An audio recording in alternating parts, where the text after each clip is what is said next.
If you like books that soothe your anxiety while making you question your purpose, this book is it. A Psalm for the Wild Build, I'm giving it 4 out of 5 stars. Let's get into it. The book follows Dex, a teen monk who is searching for purpose that they just can't quite name, and Moscap, a robot returning to humanity after centuries of being apart, to ask them one thing: what do humans need? Together, they wander a solar punk world and get to know each other and unravel the big questions of meaning and what it means to exist, as well as the small little anxieties that humans don't like to talk about. So, what works? This is actually my first cozy read like ever, and the vibes are just immaculate. Super cozy, it's solar punk, it's low stakes, and it's gently philosophical. The emotions in this book and the philosophical ideas of burnout, identity, meaning have weight, but the author does a really good job of balancing it with warmth so that it never feels overwhelmingly heavy.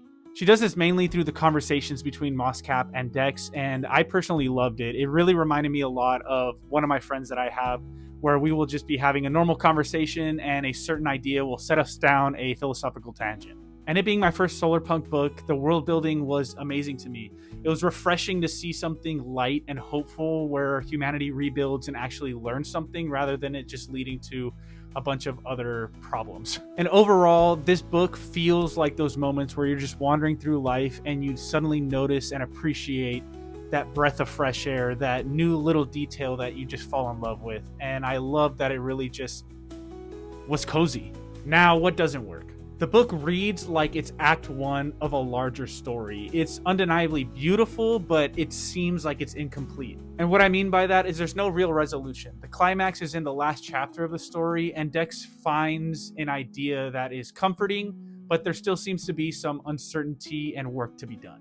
And with that, the emotional arc, while it has weight, and I loved it, it definitely seemed like it was the beginning rather than the destination. And if you're looking for a complete arc in this short book, you may not get it. And finally, some of the conversations seemed a little bit too modern day, as in right now. I could have used a little bit more distance from this time period, but overall, I still loved it. This book is a quiet, cozy, reflective read. It reads like a breath of fresh air, to be honest. After I was done with it, I felt lighter. I felt more hopeful and loving of myself. The book didn't feel finished, so to say, but there is a sequel, and I will be reading that next. So if you're feeling tired or burnout or that existential dread and you want a cozy read that feels like a cup of tea but still has some philosophical weight, this one's for you. A Psalm of the Wild Built, 4 out of 5 stars. Let me know what you think.